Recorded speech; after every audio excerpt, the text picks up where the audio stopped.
Begin in just a few weeks, a number of issues will be on the table. As the Kitsap Sun reports, one of those, a resolution that puts term limits on how long the governor can be in office. And right now, Washington voters elect a governor every 4 years, but there is no limit on the number of times a person can be re-elected. So we want to bring Brandy in on this. And this is actually a bipartisan proposal. Yeah, I mean, on paper it is. So Senator Phil Fortunato, who's running for governor as a Republican, is one of the folks behind it. And then Tim Sheldon, who on paper is a Democrat, but he often votes with Republicans.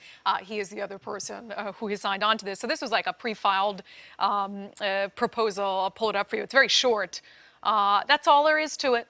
Just this little resolution, and it just basically explains that we want to change it from being no limits to a limit of 2 terms. And then one of the other little wrinkles on this is that, like, let's say you had Governor Inslee who took a job in the administration, and then you had somebody fill in for him. So that person could only then run for governor one more time. They wouldn't be able to fill in for the rest of a term and then run for 2 more terms. So this is what they want done. And it's just interesting timing because, as we know, Jay Inslee's running for his 3rd term as governor. There's certainly some controversy around that. You know, the Seattle Times editorial board had said, hey, let someone else lead. You've led the state for 8 years.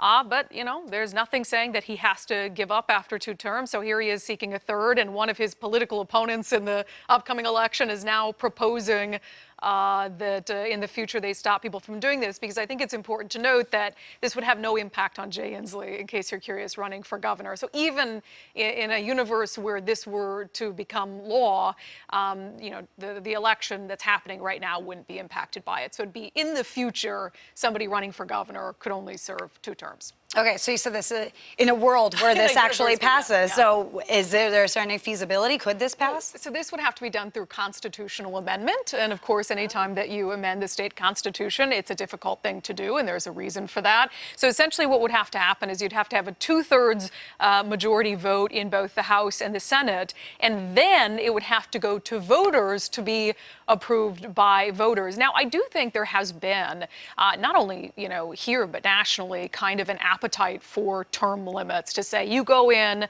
and you know, people are sick of just elected leaders worrying about re-election. You know, you go in, you serve 2 terms, and you're done.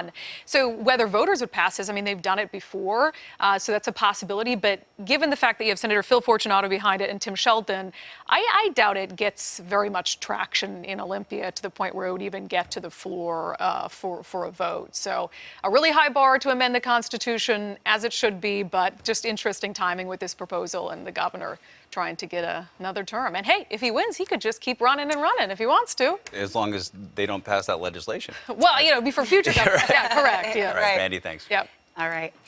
The cause of a massive vacant